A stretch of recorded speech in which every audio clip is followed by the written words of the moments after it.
dollars would have been spent here at home. It would have been our money. We wouldn't have had borrowed. We wouldn't have had the credit. We wouldn't have had the inflation. We wouldn't have as much complication with the business cycle. But it is driving us into deep debt. And all great nations who overextend themselves overseas and develop empires, they always come down because they become arrogant and they stretch themselves too thinly around the world. And today, unfortunately, our declaration of war is this declaration of war on the global war on terror. It has been announced that in every place, any time, in any country, that we have assumed that we have the moral authority to drop missiles and bombs and drones in any country. And believe me, they don't like it. And the other people who said it, and they would like it much better if we promoted our goodness by setting a good example here at home.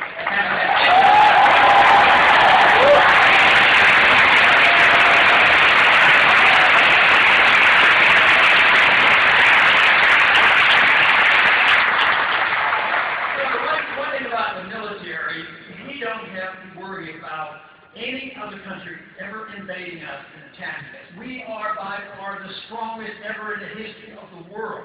We have more weapons than everybody else put together, and we have an efficient army if they have to fight. But our problem isn't a foreign invasion. Our problem is the other half of our oath of office when we swear to defend against all enemies, foreign and domestic.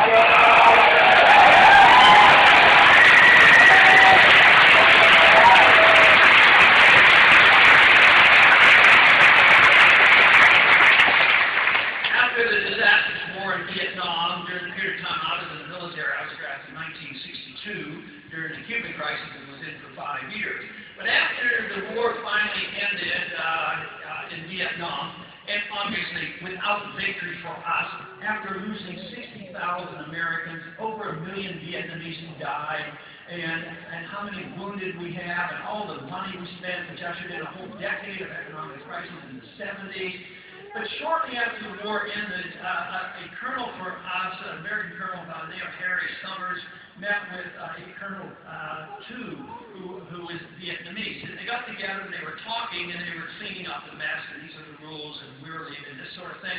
And our colonel said to the Vietnamese colonel, and said, you know, you never defeated us once on the promise, but I think there'll be a recording or two, and maybe they will hear from us. Eventually, they must hear from us, because we cannot continue with what we have today.